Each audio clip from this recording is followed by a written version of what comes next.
প্রিয় বাবা, কতদিন হয়ে গেল তোমার স্পর্শ পাই না, কতদিন দেখি না তোমায়, কত রাত দেখি না তোমায়, সে খোঁজ কি তুমি রাখো?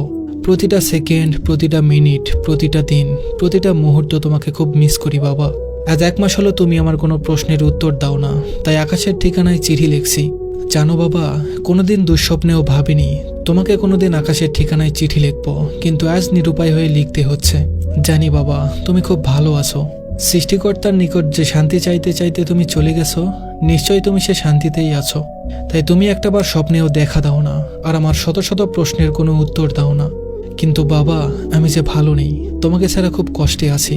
বাবা, অন্য আর 5 জন ছেলে মেয়েদের মতো তোমার মেয়ে হয়ে আমি কখনো বলবো না, বাবা তুমি থাকতে বুঝিনি তুমি কি ছিলে জীবনে, বাবা নামক বটবৃক্ষ কি হয়।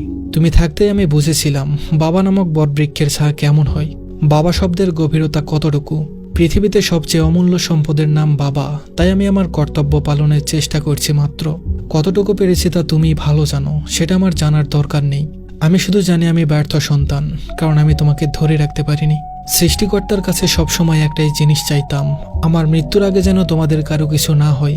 কিন্তু সৃষ্টিকর্তা আমার কথা শুনলেন না, তিনি আমার আগেই তোমাকে নিয়ে গেলেন। বড্ড অসময়ে তোমাকে হারিয়ে ফেললাম। জানো বাবা, বুকের ভেতরটা রোজই ভেঙে চুরে একাকার হয়। তুমি ছাড়া এই দেহটা যেন পাখি ছাড়া খাঁচা হয়ে গেছে।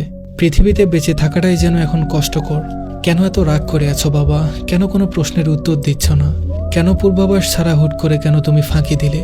তোমার কিসের এত তাড়া ছিল যে তুমি এত তাড়াতাড়ি আমাদের এতিম করে দিলে? আর কটা দিন থাকলে কি এমন ক্ষতি হতো শুনি? জানো বাবা, পুরো বাড়ি জুড়ে তোমার সব পোশাক, নানান জিনিসপত্র, ঔষধের বক্সটাও আজ সেই স্থানেই আছে, শুধু তুমি নেই বাবা, শুধু তুমি নেই। বুকের বাম পাশটায় খুব করে লাগে যখন হৃদয়খানি উজাড় করে বাবা বলে তোমায় ডাকতে পারি না। ডাকতে গিয়েই হঠাৎ করে এক বিষাদ শূন্যতা অনুভব হয়। শেষ হলো না কথা, সব কথা লেখা গেল না চিঠিতে। অনেক কথা রয়ে গেল বাবা হৃদয়ের অন্তরালে। তোমার অনুপস্থিতি আজও আমি মেনে নিতে পারি না, আর ভবিষ্যতেও কোনোদিন পারবো না। পাঠিয়েছে বাবার কোনো এক রাজকন্যা।